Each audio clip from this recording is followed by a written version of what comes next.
The coffee shop was unusually quiet that Tuesday morning when Sarah Martinez wiped down the same counter for the third time, her weathered hands moving in practiced circles. The regular customers saw only a middle-aged woman in a faded apron, serving their daily caffeine fix with a gentle smile. They had no idea that those same hands had once guided precision airstrikes from 30,000 feet, or that behind her tired eyes lay the memories of countless missions over hostile territory. But when the radio in the back office crackled to life with enemy coordinates and a desperate plea for Overwatch, Sarah's transformation would remind everyone that some warriors never truly leave the battlefield. They just learn to blend in until duty calls them home. The morning rush at Martinez Coffee hadn't started yet, leaving Sarah with just the familiar hum of the espresso machine and the gentle scraping of her cloth against the worn countertop. At 52, she had perfected the art of invisibility, becoming just another face in the small Colorado town where everyone knew your name but not your story. Her customers saw the warm smile, the perfectly steamed milk, the way she remembered their orders without being asked. They didn't notice how her eyes constantly swept the room, cataloging exits and potential threats with the precision of someone trained to survive in places where survival wasn't guaranteed. The brass bell above the door chimed as Marcus Thompson shuffled in, right on schedule. Retired himself, the old postal worker had become Sarah's most reliable customer and closest thing to a friend in this quiet mountain town. "Morning, Sarah," he called out, settling onto his usual stool at the counter. "The usual?" she asked, though her hands were already reaching for the dark roast. Marcus nodded, studying her face with the concern of someone who recognized the weight others carries. "Denon, you sleep at all last night?" he asked gently. Sarah's smile faltered for just a moment, replaced by something deeper, more haunted. "Some nights are harder than others," she admitted, pouring his coffee with steady hands that betrayed nothing of the tremor she felt inside. The truth was, sleep had become a luxury Sarah could rarely afford. 15 years had passed since her last mission as a combat systems officer aboard an AC-130 gunship, but her mind still operated on military time, always alert, always ready. The nightmares came in waves, the green glow of night vision, the weight of life and death decisions made in split seconds, the voices of ground troops depending on her precision to make it home alive. She had traded her flight suit for an apron, her headset for a coffee pot, but the responsibility never left. It just transformed, becoming a different kind of service to a different kind of family. Marcus sipped his coffee thoughtfully, and Sarah wondered if he could see through her carefully constructed civilian facade to the warrior still standing guard beneath. The morning progressed with its usual rhythm until Mrs. Chen arrived with her twin grandsons, 8-year-old bundles of energy who immediately gravitated toward the old radio Sarah kept behind the counter. "Can we listen to it, Miss Sarah?" one of them asked, reaching toward the vintage military communication device she'd never quite been able to throw away.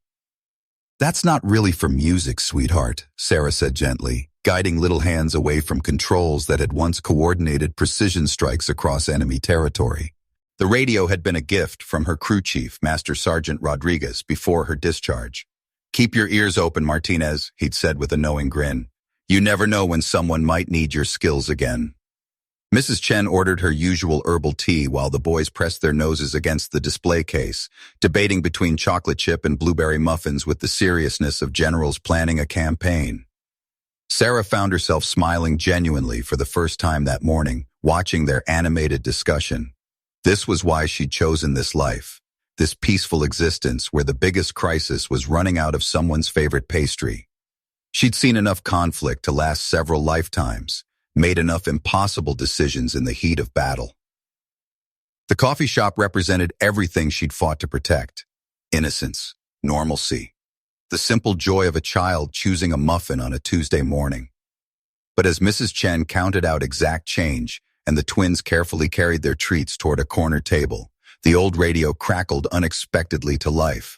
The sound froze Sarah mid-motion, her hand suspended over the cash register as a voice cut through the static with unmistakable urgency. Any station. This is Groundhog 7 requesting immediate Overwatch support. We have troops in contact, grid coordinates 07245983, enemy positions confirmed, over." The coffee shop continued its peaceful morning routine around her, customers oblivious to the desperate transmission bleeding through her speakers. But Sarah felt 15 years of civilian life evaporate in an instant as every muscle in her body snapped to attention. Sarah's transformation was instantaneous and complete. The gentle coffee shop owner vanished as Staff Sergeant Martinez, combat systems officer, took control of the situation with the fluid precision of someone whose training had been forged in the crucible of actual combat. Her hands moved to the radio with muscle memory that transcended time, fingers dancing across familiar controls as she adjusted frequency and signal strength. Groundhog 7, this is Spectre 47.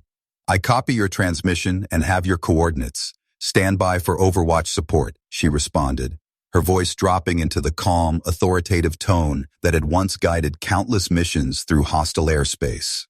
The coffee shop around her seemed to fade into background noise as Sarah's mind shifted into combat mode, processing the tactical situation with the speed and clarity that had made her one of the most effective combat systems officers in her squadron. She grabbed a pen and began plotting coordinates on a napkin, her civilian workspace transforming into an impromptu command center. Marcus looked up from his coffee, sensing the change in atmosphere even if he couldn't understand its source. The twins continued their animated conversation about muffins, their innocent chatter a stark contrast to the life-and-death communication flowing through Sarah's radio. Spectre 47, Groundhog 7. We have approximately 20 enemy combatants in elevated positions. Coordinates I'm sending now. The voice crackled through the static, desperate and professional in the way only combat veterans could manage under extreme pressure. Sarah's pen moved rapidly across the napkin, translating the coordinates into a tactical picture that existed only in her mind, but was as clear as any digital display she'd ever used. Roger. Groundhog 7, I'm painting targets now, she responded, her eyes closing as she visualized the terrain, the enemy positions, the safest approach vectors for the precision strike that could save American lives half a world away. Her customers remained blissfully unaware that their neighborhood coffee shop had become a critical link in an active military operation. Mrs. Chen helped her grandsons with their muffins. Marcus read his morning paper, and the espresso machine continued its gentle hum. But Sarah existed simultaneously in two worlds, the peaceful Colorado morning and a combat zone where soldiers depended on her expertise for their survival. She reached beneath the counter, her fingers finding the secure satellite phone she'd kept charged and ready for 15 years, never quite believing she'd need it but unable to let go of the possibility. Groundhog 7, Spectre 47. I'm coordinating air support through secured channels. Maintain your position and mark your location with IR strobes if available, Sarah transmitted, her free hand already dialing a number she'd memorized but never used since her discharge. The phone rang twice before a familiar voice answered. Command Center, this is Colonel Harrison. Sir, this is former Staff Sergeant Sarah Martinez. Call sign Spectre 47. I have active troops in contact requesting Overwatch support and need immediate patch through to air operations. The brief silence on the other end lasted just long enough for recognition to set in. Martinez? Jesus, where are you calling from? Sir, location is irrelevant. I have coordinates and enemy positions. American lives are at stake. The next 20 minutes unfolded. With the precise choreography of military efficiency, Sarah serving as the critical communication link between ground forces and incoming air support. Her coffee shop became a command center, coordinating between multiple frequencies while maintaining the facade of normal operations. She served coffee with one hand while directing precision airstrikes with the other, her training and instincts seamlessly bridging the gap between her civilian present and military past. The radio crackled with updates. Spectre 47, Groundhog 7, enemy positions neutralized, casualties minimal, requesting immediate medical evacuation for 2 wounded. Sarah felt the familiar surge of satisfaction that came with a successful mission, the knowledge that her skills had once again made the difference between life and death for soldiers she'd never met, but would always consider family. As the immediate crisis resolved and communication channels went quiet, Sarah slowly returned to her civilian identity, the adrenaline of combat operations giving way to the gentle rhythm of morning coffee service. Marcus watched her with new understanding, recognizing something in her posture and movements that spoke of training and experience far beyond what her apron and smile suggested. "Everything all right, Sarah?" he asked quietly. She looked at him with eyes that held the weight of both her past and present, the coffee pot steady in her hands, despite everything that had just transpired. "Everything's fine, Marcus," she said, her voice carrying the quiet satisfaction of duty fulfilled. "Just another Tuesday morning in the coffee business." But they both knew that some kinds of service never truly end, and that the most important battles are often fought by those the world has forgotten are still standing guard. Sarah Martinez wiped down her counter one final time that morning, her movements carrying the same practiced efficiency they always had, but now Marcus understood what he was really seeing. She wasn't just a coffee shop owner who happened to be good at her job.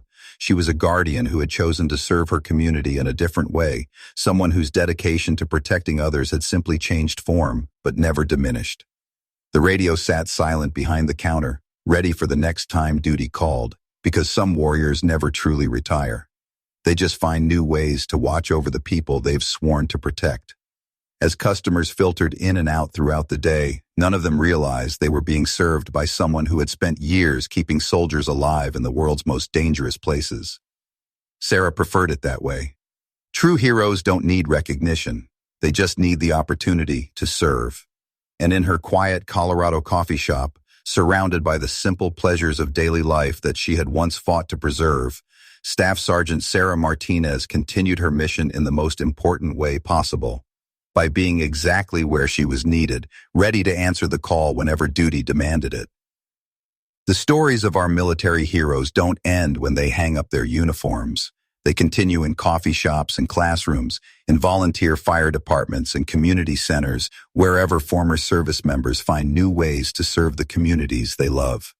These quiet guardians walk among us every day, their sacrifice hidden behind civilia and smiles in ordinary jobs, but their dedication to protecting others burns as bright as ever. If this story moved you, please subscribe for more tales of the heroes who continue serving long after their official duty ends.